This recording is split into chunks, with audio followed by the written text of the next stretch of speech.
சீரியல்களின் full எபிசோடுகளை Sun டிவியில் ஒளிபரப்பான உடனே எக்ஸ்க்ளூசிவாக சன் நெக்ஸ்டில் மட்டும் ஃப்ரீயா பாருங்கள். மகா, என்னங்க காலையில இருந்து உங்களுக்கு எத்தனை தடவை கால் பண்றது, லைன் கிடைக்கவே இல்ல. உங்ககிட்ட இருந்து மெசேஜ் வரும் தான் நான் எதிர்பார்த்துட்டே இருந்தேன். சரி என்ன பண்றது மகா, ஏர்போர்ட்ல இறங்கின உடனே நேரா ஹோட்டல் கூட்டிட்டு வராம இந்த 5 நாள் மீட்டிங் எப்படி நடக்க போகுதுங்கிறதுக்காக ஒரு மீட்டிங் போட்டாங்க. சோ நான் அங்கேயே குளிச்சு அங்கேயே ரெடியா இங்கேயே சாப்பிட்டு ஹோல் டே என்ன ஆக்கியபைடா வச்சுட்டாங்க. எப்படா ஊருக்கு வருவோன்னு ஆயிடுச்சு. சரி ரூமுக்கு வந்தோன்னு ரிலாக்ஸ்டா குளிச்சுட்டு உனக்கு ஃபோன் பண்ணலான்னு இருந்தேன். ஆனா உங்ககிட்ட பேசாம இருக்க முடியல, அதான் உடனே கால் பண்ணிட்டேன். எப்படி இருக்கே மகா?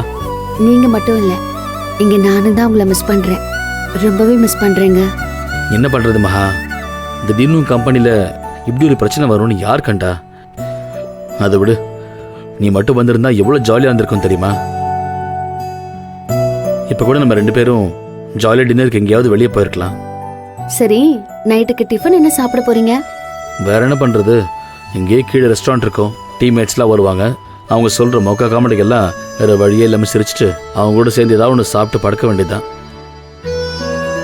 சரி இதெல்லாம் விடு, நீ ஏதோ ஒரு ஃபினான்ஷியரை பார்த்து பணம் அரேஞ்ச் பண்றதுக்காக போயிருந்தியே, பணம் அரேஞ்ச் ஆச்சா? எல்லாருக்கும் சம்பளத்தெல்லாம் கொடுத்தாச்சா? சம்பளம் போட்டாச்சுங்க. ஒர்க்கர்ஸ் எல்லாம் ரொம்ப சந்தோஷமாயிட்டாங்க. அதை விட பிரச்சனை பண்ண அந்த பர்சன் என்கிட்ட சாரி எல்லாம் வந்து கேட்டாரு. அதான் என் மகா, உனக்கும் சம்பளம் வந்துச்சுல? பாவாத்த அந்த வீட்டுல நிறைய கமிட்மெண்ட்ஸ்லாம் இருக்குமே.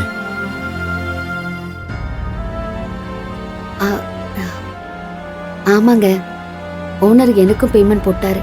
2 மாசத்தோட சேலரி. வீட்டுக்கு போய் 2 மாசமா பாக்கி வச்சிருந்த மளிகை, காய்கறி, சீட்டு பணம் எல்லாத்தையுமே நான் செட்டில் பண்ணிட்டேங்க. அகிலாவை கோச்சிங் சென்டருக்கு ஃபீஸ் கட்ட சொல்லி பணம் கொடுத்துட்டேன்.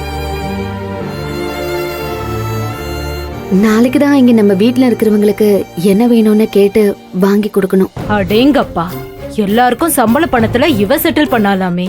முழு பூசணிக்கு அவ சோத்துல மறைக்கிறதுல கில்லாடியா இருப்பா போல இருக்கே. போலி நகையும் பணத்தையும் கொடுத்து கல்யாணம் பண்ணவளாச்சே, இதெல்லாம் இவளுக்கு ஜுஜுபி மேட்டர்.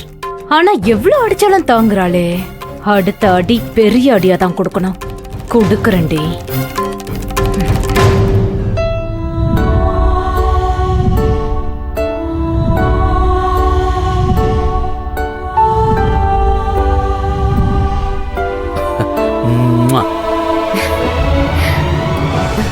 எனக்கு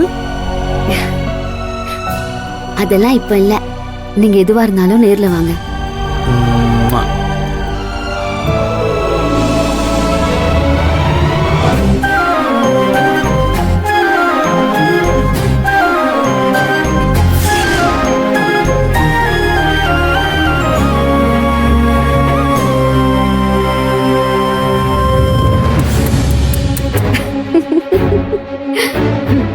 கருமம் கருமம், இவ கெட்ட கேடுக்கு ரொமான்ஸ் ஒரு கேடு.